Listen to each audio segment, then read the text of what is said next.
नमस्कार साथियों। कल हमने एक प्रेस कॉन्फ्रेंस की थी जहां हमारे महासचिव संगठन और कोषाध्यक्ष भी मौजूद थे और विषय था, आपको मैं याद दिला दूं, जो कर आतंकवाद हमले हो रहे हैं कांग्रेस पार्टी पर और कांग्रेस पार्टी को आर्थिक रूप से अपंग बनाने की प्रयास की जा रही है, जो बीजेपी सरकार, मोदी सरकार लगी हुई है, उसके बारे में जो कुछ जानकारी हमारे पास थी हमने आपके द्वारा देश के सामने रखा। ये नोटबंदी को आगे ले चलता है। 2016 में नोटबंदी हुआ था और जो अभी कांग्रेस पार्टी के खिलाफ एक अभियान चलाया जा रहा है मोदी सरकार के द्वारा, ये खाता बंदी है।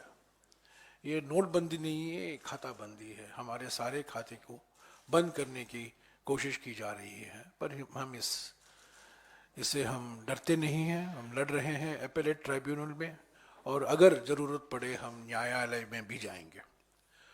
पर आज जो विषय कल मैंने जिक्र किया था संक्षिप्त में, पर आज जो मैं विषय लेना चाहता हूँ, ये अगर कांग्रेस पार्टी के खिलाफ जो किया जा रहा है, एक तरफ से उत्पीड़न की राजनीति और प्रतिशोध की राजनीति को दर्शाता है, आज जो मैं विषय उठा रहा हूँ वो हफ्ता वसूली का प्रतीक है। ये ब्लैकमेल की राजनीति है और जिस तरीके से ईडी, सीबीआई और इनकम टैक्स की संस्थाएं का दुरुपयोग हुआ है। कल पॉलिटिकल पार्टी, राजनीतिक दल के खिलाफ जो कार्रवाई की गई थी उसके बारे में हमने जानकारी दी और आज मैं आपको जानकारी देना चाहता हूं कि यही संस्थाएं हमारी निजी कंपनियों के खिलाफ किस तरीके से दुरुपयोग हो रहा है ताकि उनसे चंदा लिया जाए, हफ्ता वसूली की जाए। आज सुबह हमारे महासचिव संगठन के.सी. वेणुगोपाल जी ने वित्त मंत्री को एक खत भी लिखा है। ये रहे खत, इसकी कॉपी आपको मिल जाएगी। 3 पेज का खत है, इसमें सारे डिटेल हैं और ये जानकारी कई डिजिटल न्यूज़ साइट में भी प्रकाशित हुए हैं और ये सारी जानकारी इलेक्शन कमीशन, चुनाव आयोग के वेबसाइट से ही प्राप्त हुए हैं। ये कॉपी, इन खत की कॉपी आपको मिल जाएगी। आज सुबह ही हमने, हमारे महासचिव संगठन ने वित्त मंत्री को खत लिखा है इसके बारे में और मोटे तौर से ये बात ये है कि 2018-19 और 2020-23 वित्तीय वर्षों में, इन 4 वर्षों में करीब 30 निजी कंपनियों के खिलाफ ईडी की कार्रवाई की शुरुआत हुई, सीबीआई की जांच की शुरुआत हुई, इनकम टैक्स की जांच की शुरुआत हुई। करीब 30 कंपनियां हैं। इसके नाम भी इलेक्शन कमीशन के वेबसाइट में मौजूद हैं, आप देख सकते हैं। ये प्रकाशित भी हुआ है कुछ कंपनियों के नाम। 30 कंपनियां हैं जिनके खिलाफ ईडी, सीबीआई और इनकम टैक्स छोड़े गए हैं और इनसे इन 4 सालों में बीजेपी पार्टी को 335 करोड़ रुपया चंदा मिला है। 1 करोड़ नहीं, 10 करोड़ नहीं, 100 करोड़ नहीं, 335 करोड़ रुपया। और ये डिक्लेयर्ड है, ये घोषित किया गया है बीजेपी की ओर से और ये सब जानकारी इलेक्शन चुनाव कमीशन के वेबसाइट पर आपको मिल जाएगा। 30 कंपनियां हैं। इन 4 साल में 335 करोड़ रुपया चंदा बीजेपी को मिला है और हम समझते हैं, ये मानना है, बिल्कुल साफ सबूत है कि ये हफ्ता वसूली और कुछ नहीं है। कुछ ऐसी कंपनियां हैं जो 2018 के पहले कभी बीजेपी पार्टी को चंदा नहीं दी थी। 2018 के बाद उन्होंने चंदा देना शुरू किया। कुछ ऐसी पार्टियां हैं कुछ ऐसी कंपनियां हैं जिनके खिलाफ जो कार्रवाई शुरू की गई है वो कांग्रेस पार्टी को चंदा दिया करते थे पहले, वो कांग्रेस पार्टी को भी चंदा देना बंद कर दिए हैं। कंपनियों के खिलाफ जो कार्रवाई करनी है आप कीजिए। अगर कोई कानून का उल्लंघन हुआ है तो जरूर कार्रवाई होनी चाहिए, पर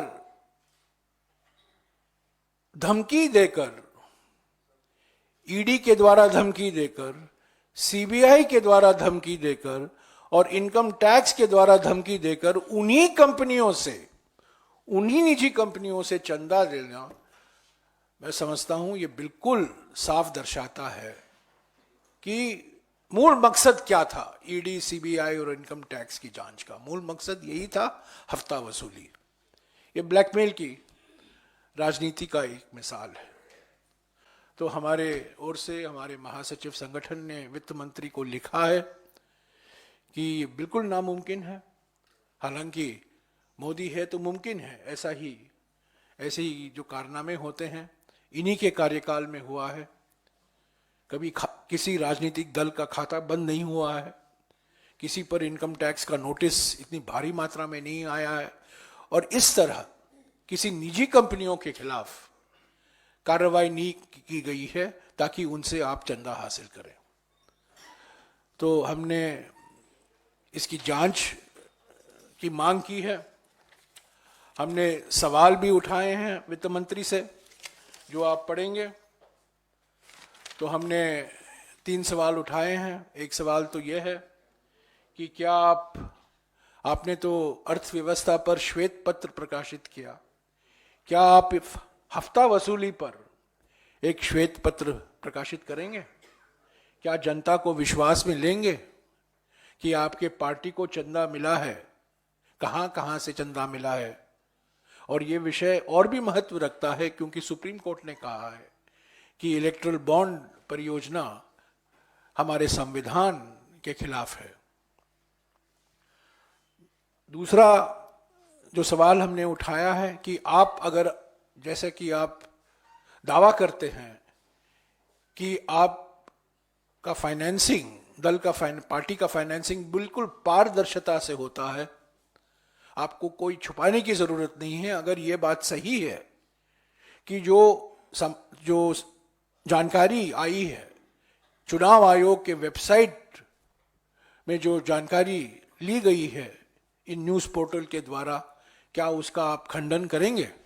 क्या आप उसका खंडन करेंगे कि इस कंपनी ने, जिसके खिलाफ सीबीआई, ईडी और इनकम टैक्स की जांच हो रही है, उसी कंपनी से आपको ये चंदा नहीं मिला है? क्या आप ये इससे इनकार कर सकते हैं कि पिछले 4 सालों में 335 करोड़ रुपया बीजेपी के खाते में आया है? ये इलेक्ट्रल बॉन्ड के द्वारा नहीं, ये ईडी बॉन्ड है, सीबीआई बॉन्ड है, इनकम टैक्स बॉन्ड है, इलेक्ट्रल बॉन्ड नहीं। ये कंपनियों के नाम भी सब लोग जानते हैं इस वेबसाइट के माध्यम से।